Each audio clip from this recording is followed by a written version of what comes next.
De façon que quand les démons vont venir pour visiter les vivants, dans la famille, je ne sais pas, dans la maison, quand ils vont voir, les démons vont fuir.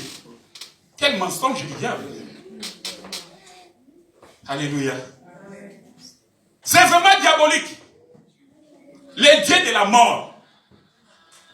Pour que ce diable-là ne vienne pas donner la mort, alors ils ont réfléchi à leur manière pour dire que nous allons maintenant nous déguiser pour faire peur à ces démons-là. Et c'est comme ça que cette fête est allée aux États-Unis. Les États-Unis, ils ont pris cela, ils ont fait de cela, comme l'année a changé. Nous sommes passés de 10 mois à 12 mois. Voilà pourquoi ils vont fêter cela vers la fin du mois d'octobre, pour entrer au mois de novembre. Parce que au mois de novembre, le 1er novembre, selon le calendrier catholique, c'est la fête de tous les saints. Je crois que ça vous le savez. Pour célébrer la fête de tous les saints, ils ont associé cette fête-là d'Halloween, ils ont mis ça le 1er, donc la nuit,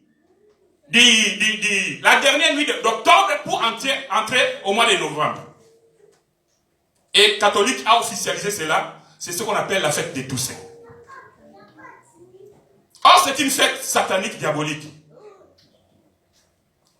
Alors, moi, je ne comprends pas, les gens qui célèbrent la fête doivent se déguiser en démon, en diable.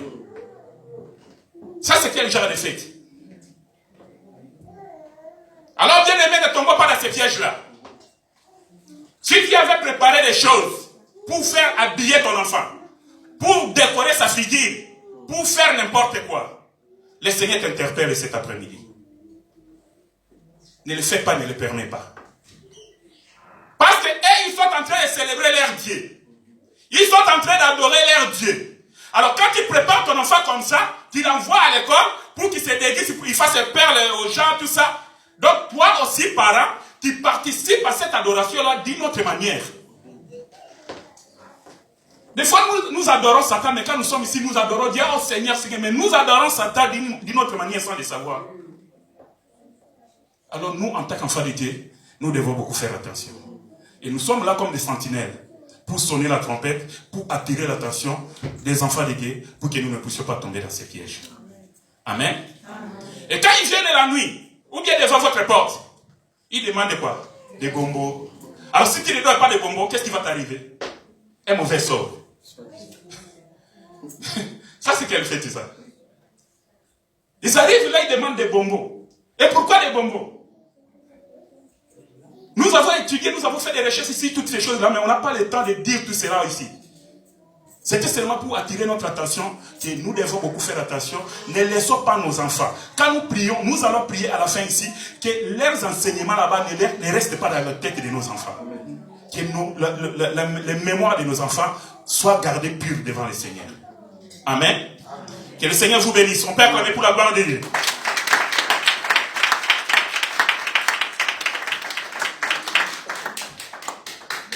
Voilà, bien aimé. Un jour, Philippe va rencontrer Nathanaël.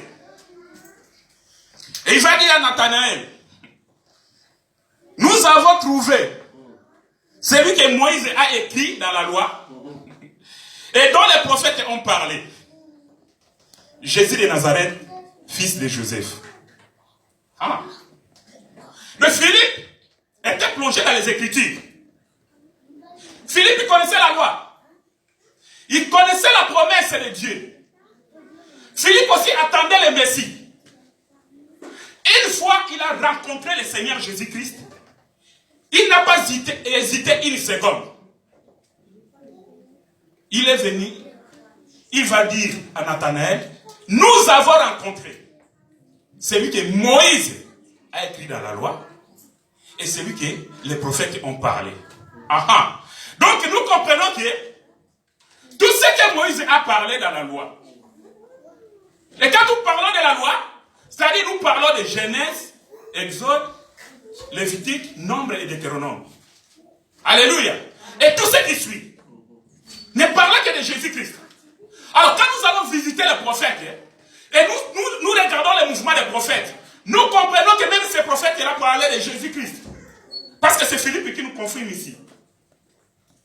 Voilà pourquoi, bien-aimés, nous, quand nous passons ici devant, nous ne venons ici pas pour la copette à Massapo. Et nous disons, nous les répétons toujours.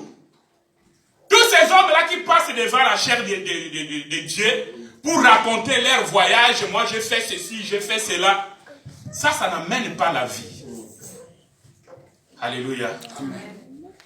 Présente-nous le Seigneur et cela nous suffit. Amen. Alléluia. Amen. Voilà pourquoi, aujourd'hui, comme nous savons tous, que même quand le Seigneur est venu sur la terre, c'était sous la loi. Alléluia. Jusqu'à la croix, nous étions sous la loi. Et tous les mouvements qui sont passés durant la vie de Jésus sur la terre, c'était aussi les bégayements. Alléluia. Non, il ne faut pas dire que non, parce que nous avons lu Matthieu, donc là, il n'y a pas de bégayement, il n'y a pas de parabole. Non, il y a des bégayements. Alléluia. Et nous sommes invités à faire des recherches et à découvrir où se cache le Seigneur Jésus. Alléluia. Comme vous pouvez le remarquer, notre thème aujourd'hui, nous disons, l'animal Barabbas égale une chose sainte. Alléluia. Je me rappelle quand nous étions encore des jeunes, c'était une insulte. On te dit, toi tu es Judas, toi. On te dit, avant là-bas, Barabbas. Une insulte. Alléluia. Mais aujourd'hui, le Seigneur nous dit que Barabbas c'était un animal. Et cet animal-là, c'était une chose sainte. Alléluia. Comment voulez-vous expliquer que Barabbas, qui était un brigand, un assassin, un voleur, un homme hors la loi, que la loi ne pouvait plus maîtriser, quelqu'un qui devait être condamné à mort à cause de ses crimes, mais devant Dieu, il dit que non, Barabbas, c'est une chose sainte. Alléluia. Amen. Voilà pourquoi, comme nous avons mis le thème, nous allons nous plonger dans les Écritures. Nous allons entrer dans les chambres de Salomon pour chercher, pour voir si réellement Barabbas est une chose sainte. Alléluia. Et sans plus tarder, nous allons commencer avec notre lecture. Exode chapitre 12. Du 1er au 6e verset. Exode, oui. Exode chapitre 12. À partir du 1er verset. L'Éternel dit à Moïse et à Aaron dans le pays d'Égypte. Ce mois-ci sera pour vous le premier de mois, il sera pour vous le premier de mois de l'année. Parlez à tout l'ensemble d'Israël et dites, le 10e jour de ce mois, on prendra un agneau pour chaque famille, un agneau pour chaque maison. Si la maison est trop peu nombreuse pour un agneau, on les prendra avec son plus proche voisin, selon le nombre de personnes. Vous compterez pour cet agneau d'après ce que chacun peut manger. Ce sera un agneau sans défaut, mâle, âgé d'1 an. Vous pourrez prendre un agneau ou un chevreau. Vous le garderez jusqu'au 14e jour de ce mois, et toute l'assemblée d'Israël l'immolera entre les 2 soirs. Amen.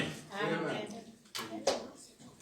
Bien-aimés, un texte que nous connaissons tous, qui est les hommes de Dieu, plusieurs fois, nous ont prêché là-dessus. Des fois, nous prêchons pour rappeler aux enfants de Dieu.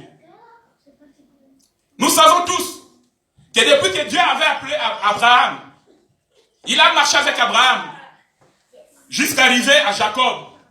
Et de Jacob, les 12 tribus sont sortis. Selon la prophétie, selon ce que Dieu avait prévu, ces peuples devaient aller en esclavagisme.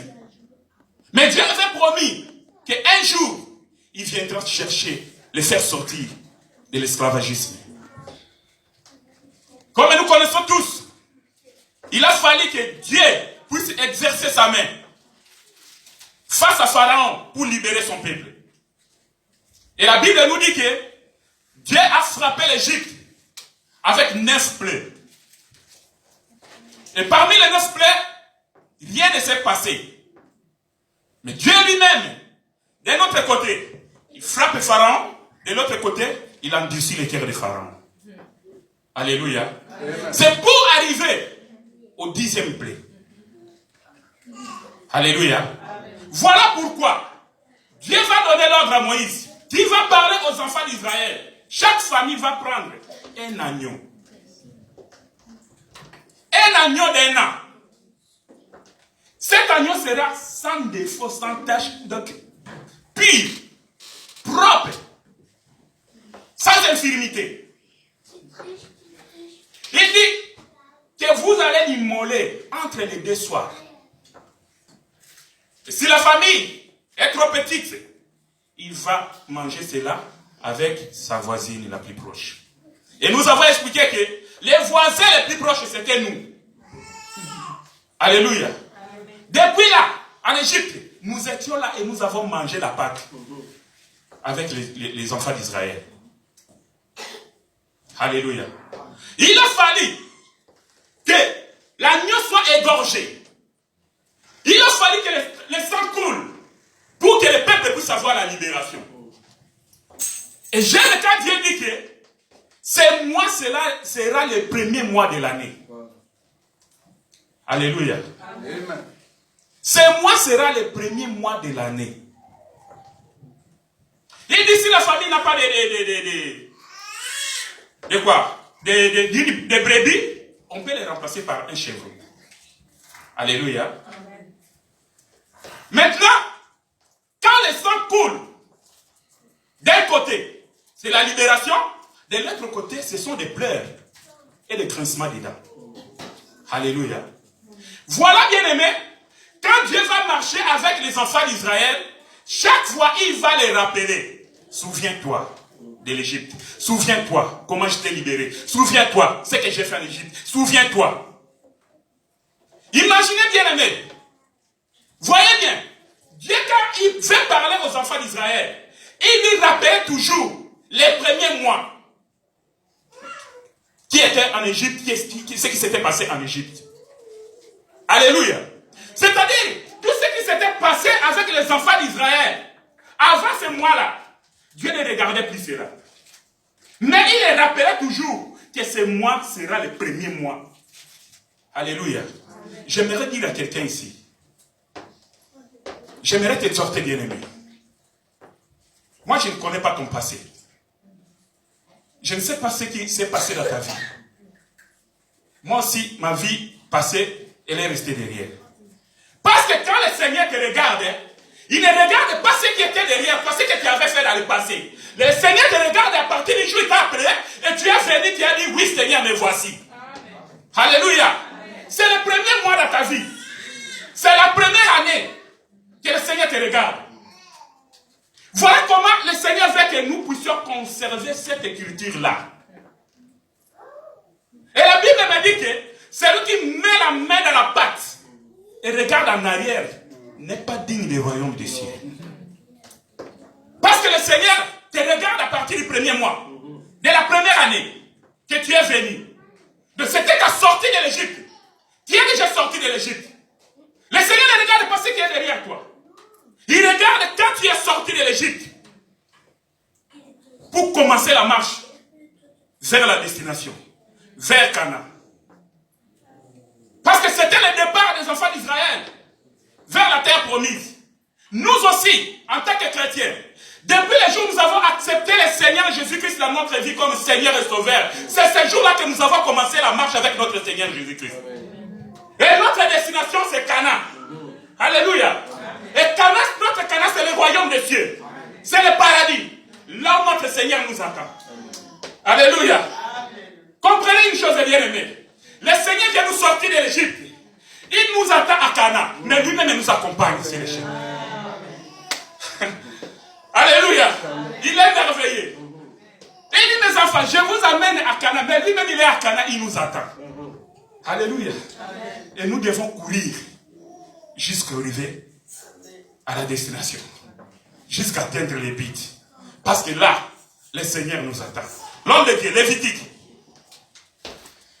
Lévitique chapitre 5.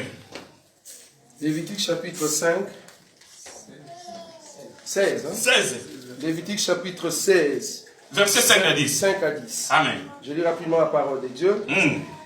Il recevra de l'ensemble des enfants d'Israël 2 boucs pour le sacrifice d'expiation et un bélier pour l'holocauste. Aaron offrira son taureau expiatoire et il fera l'expiation pour lui et pour sa maison. Il prendra les 2 boucs et il le placera devant l'Éternel à l'entrée de la tente d'assignation. Aaron jettera les sorts sur les 2 boucs, un sort pour l'Éternel et un sort pour Azazel. Aaron fera approcher le bouc sur lequel est tombé le sort pour l'Éternel et il offrira en sacrifice d'expiation. Et le bouc sur lequel est tombé le sort pour Azazel sera placé vivant devant l'Éternel afin qu'il serve à faire l'expiation et qu'il soit lâché dans le désert pour Azazel. Amen. Alléluia. Nous avons parlé de l'agneau ou les chevreaux. Et maintenant, on nous parle des boucs. Alléluia. Écoutez bien aimé. Quand le Seigneur dit que cet agneau-là sera un agneau d'un an ou bien d'une année. Et l'agneau devait être examiné pendant 4 jours. C'est-à-dire, on prend l'agneau le 10e jour, mais on va l'immoler le 14e jour. Et tout cela, nous avons compris que ce soit l'agneau, que ce soit les chevreaux, que ce soit les boucs, ne parlait que de notre Seigneur Jésus-Christ. Et ce mouvement d'examiner l'agneau pendant 4 jours, nous voyons que notre Seigneur Jésus-Christ est venu sur la terre. Depuis qu'on a arrêté, on ne faisait qu'examiner le Seigneur. Alléluia. Parce qu'on l'amène chez les rois, on l'amène chez les souverains sacrificateurs, on l'amène devant les Sanhédrins. Donc ce mouvement-là, c'était pour examiner si l'agneau était parfait. Amen. Alléluia. Amen. Et nous allons comprendre cela, bien aimé. Voilà pourquoi, ici dans Lévitique, le Seigneur, pour faire l'expiation du péché du peuple, il va donner une loi, un ordre à Moïse. Il va prendre les 2 boucs. Et ces 2 boucs-là, ils vont amener ça devant le Seigneur. Et arrivé là devant, il devait tirer au sort les 2 boucs. Les boucs sur lesquels les sorts seraient tombés, ils seraient sacrifiés pour l'expiation, pour le Seigneur. Et l'autre bouc, il devait être libéré vivant pour aller mourir dans les déserts. Amen. Alléluia. Amen. Le désert d'Azazel. Alléluia. Voilà pourquoi ce bouc, on l'appelle bouc d'Azazel. Alléluia. Ce bouc qui devait aller mourir, le but c'était que son sang devait aller couler au désert pour l'expiation des péchés. Alléluia. Alors nous comprenons que, comme nous l'avons déjà dit plusieurs fois ici, l'Égypte, c'était le monde. La marche au désert, et puis la terre de Canaan. Alors que le bouc d'Azazel qui devait être sacrifié, qui devait connaître la mort pour l'expiation du péché, n'est rien d'autre que notre Seigneur Jésus-Christ. Alléluia. Mais le sang devait couler pour que le peuple puisse avoir l'expiation. Au fur et à mesure que Dieu avançait avec son peuple, au fur et à mesure, Dieu donnait des ordres et des ordonnances. Voilà pourquoi nous avons dit que en Égypte, Dieu n'a pas donné de loi au peuple d'Israël. Et nous l'avons expliqué ici. Pourquoi? Non, parce qu'Israël avait un autre mari. Et le mari d'Israël, c'était le pharaon. Parce que le mari, c'est celui qui domine. La femme, c'est celui qui obéit, la soumission. Alléluia. Amen. Et quand le Seigneur récupère maintenant Israël, Pharaon est resté, Pharaon est mort, maintenant il va prendre Israël comme sa femme pour marcher avec Israël. À partir de là, il commence à donner des ordonnances, il commence à donner des lois. Voilà pourquoi, bien aimé, nous l'avons toujours dit, que quand nous étions dans le monde, nous appartenons à un autre mari. Mais dès que nous sommes venus ici, le mari avant, notre mari antérieur est mort. Nous avons un autre mari. Et c'est ce mari-là qui nous donne maintenant des lois, des ordonnances et la parole, comment nous devons marcher. Parce qu'après avoir donné des lois, Dieu va dire, Dieu est merveilleux. Il dit, si Israël, si tu obéis à ma loi, à mes paroles, je serai ton Dieu et tu m'appartiendras. Donc, depuis l'Égypte, le Dieu n'était pas le Dieu d'Israël. Alléluia. Voilà pourquoi nous disons toujours que le fait de venir à l'église ne fait pas de toi un chrétien. Le fait de venir à l'église chaque dimanche ne fait pas de toi, cela ne te donne pas l'accès d'entrer dans le royaume des cieux. Alléluia. Amen. Tu as maintenant un mari qui est le Seigneur Jésus-Christ, mais il faut obéir à sa parole. Amen. Si tu n'obéis pas à la parole de Dieu, bien-aimé, oublie-toi. Oublie Cana.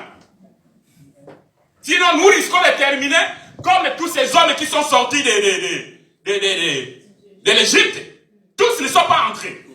Mais en sortant, ils sont sortis pour aller dans la terre de Canaan. Alléluia. Mais ils ne sont pas arrivés à cause de désobéissance. Est-ce que je parle à quelqu'un cet après-midi? Amen. À cause de désobéissance. Je vous exhorte, soyons obéissants à la parole de Dieu, bien-aimés. Obéissons à la parole de Dieu. Nous ne sommes pas parfaits. Nous sommes des humains. Nous avons nos faiblesses. Mais quand nous faisons un effort pour marcher selon la volonté de Dieu, selon la parole de Dieu, c'est là où le Seigneur lui-même vient nous aider, vient nous appuyer pour que nous puissions continuer la marche. Alléluia. Amen. Barabbas, un animal, mais qui devient une chose pure, une chose sainte. Alléluia. Et nous avons vu que le bouc d'Azazel. Maintenant, pour bien comprendre, pourquoi nous disons que l'animal Barabbas est devenu une chose sainte. Nous allons rentrer encore dans les Écritures pour vérifier, parce que Dieu ne parle pas une seule fois. Dieu parle toujours deux fois. Alléluia. En d'autres termes, nous disons que chaque verset a son jumeau. Alléluia. Verset dans verset la Bible, il y a un jumeau naïe. Si on dit verset dans la Bible, tu commences à lire cela et tu commences à prêcher les gens, bien aimé, tu vas te tromper quelque part. Mais quand il y a les deux témoins, alléluia, c'est ce que j'aime. Quand nous avons les deux témoins, quand nous avons trois témoins, et la chose est véridique. Alléluia. Voilà pourquoi, bien aimé, je vais vous inviter. Nous allons lire Jean chapitre 18.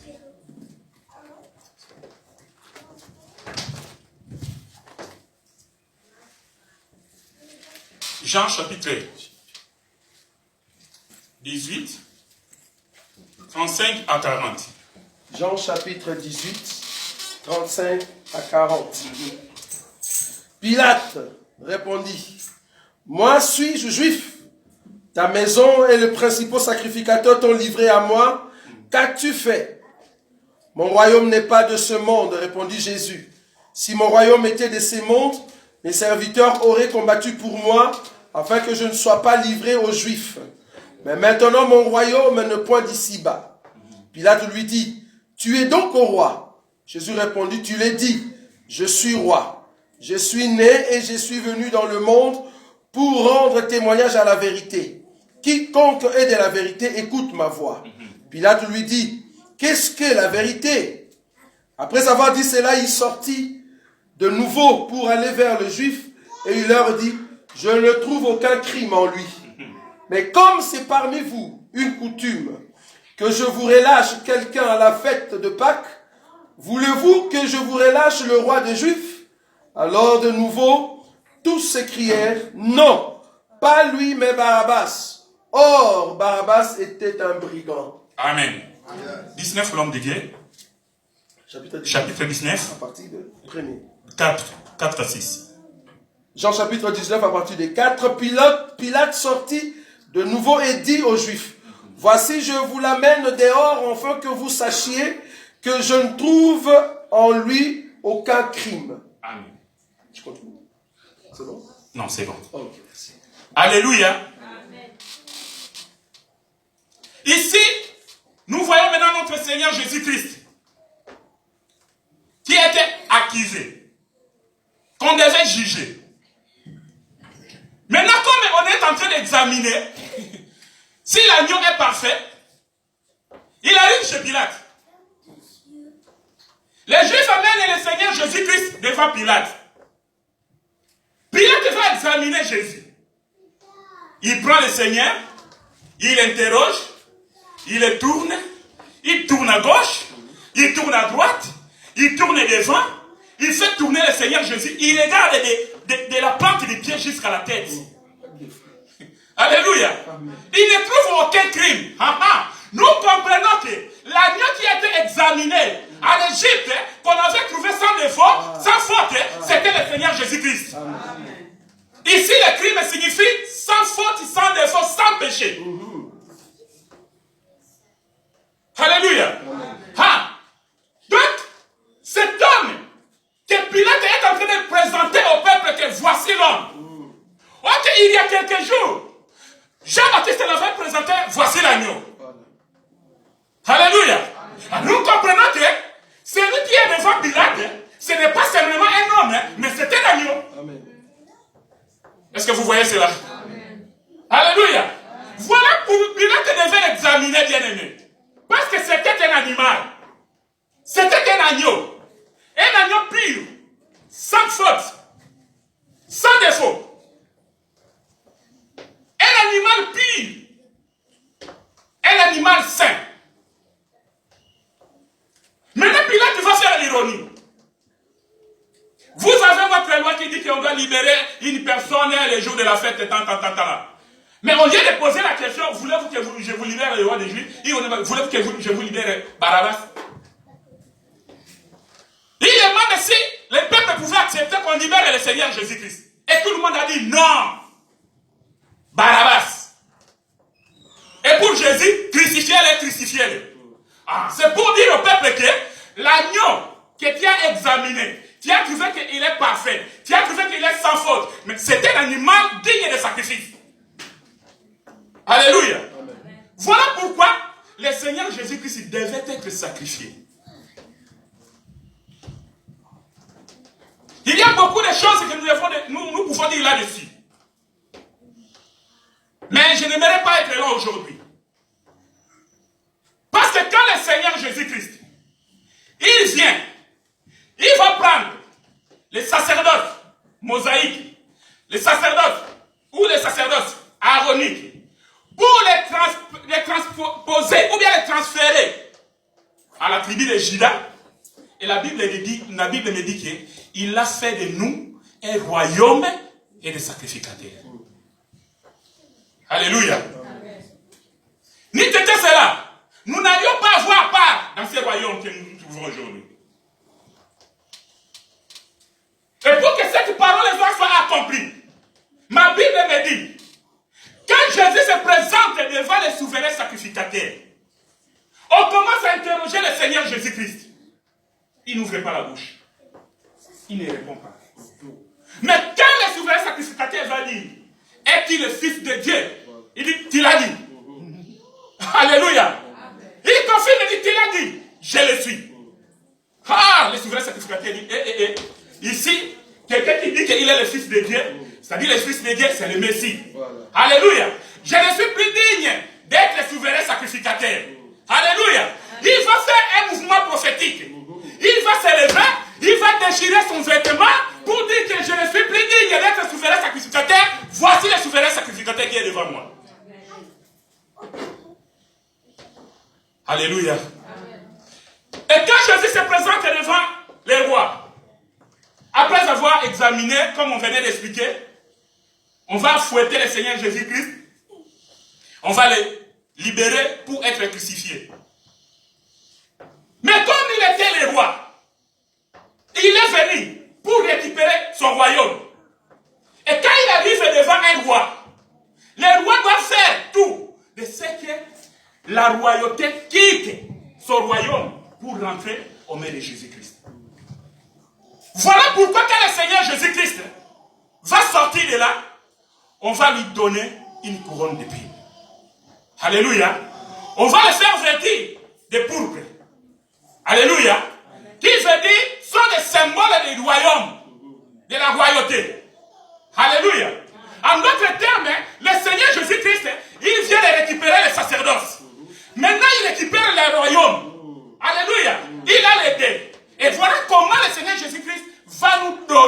sacerdoce qui ne sera plus appelé sacerdoce mosaïque ou aronique, un sacerdoce royal. Alléluia. Nous sommes les sacrificateurs. Comme nous sommes là tous, nous sommes les sacrificateurs. Parce que nous appartenons à le royaume du ciel. Alléluia. Et nos victimes, puisqu'un sacrificateur doit faire des victimes. Alléluia. Doit présenter des holocaustes. Mais aujourd'hui, dans notre royaume, dans ce royaume que nous nous appartenons, nous ne faisons plus des sacrifices, des holocaustes physiques. Aujourd'hui, nous présentons des holocaustes et des sacrifices spirituels. Alléluia. Et toi, en tant que sacrificateur, la première des choses que tu dois offrir devant Dieu, c'est ta vie. Amen. Alléluia. Amen. La Bible dit que nous devons offrir nos corps comme des sacrifices vivants devant Dieu. Alléluia. Bien aimé, les sacrifices que Dieu a besoin, c'est de sacrifier ton corps comme un sacrifice vivant.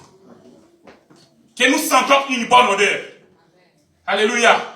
Et quand le Seigneur nous regarde, il dit oui, ça ce sont mes enfants. Alléluia. Et comme ça, comme nous avons reçu la parole ici, le temps de gloire va arriver. Alléluia. Et pour vivre ce temps de gloire, nous devons être des bons sacrificateurs. Ceux-là qui savent offrir des sacrifices spirituels à Dieu. Et quand nous offrons nos corps comme des sacrifices vivants devant Dieu, Dieu nous agrée. Et de cette façon-là, quand nous nous rassemblons, bien-aimés, pour prier, pour demander quelque chose, quand nous entrons dans la prière en ligne, en conférence, nous prions pour un bien-aimé, Dieu nous exauce et donne des réponses. Amen. Alléluia. Amen. Nous appartenons à un sacrifice royal, un sacerdoce royal. Alléluia. Et nous sommes tous des sacrificateurs. N'oubliez pas. La Bible dit que soyez saints, soyez parfaits comme Dieu est parfait. Alléluia. Amen. Je dis que nous sommes des humains. Nous ne sommes pas parfaits. Nous n'arrivons pas à la perfection. Nous ne sommes pas encore arrivés à la perfection. Mais étant donné que nous avons celui qui est parfait en nous, devant Dieu, nous sommes aussi parfaits. Alléluia. Quand le Seigneur nous regarde comme ça, dans les yeux physiques, je donne un exemple entre guillemets, nous sommes sales, nous sommes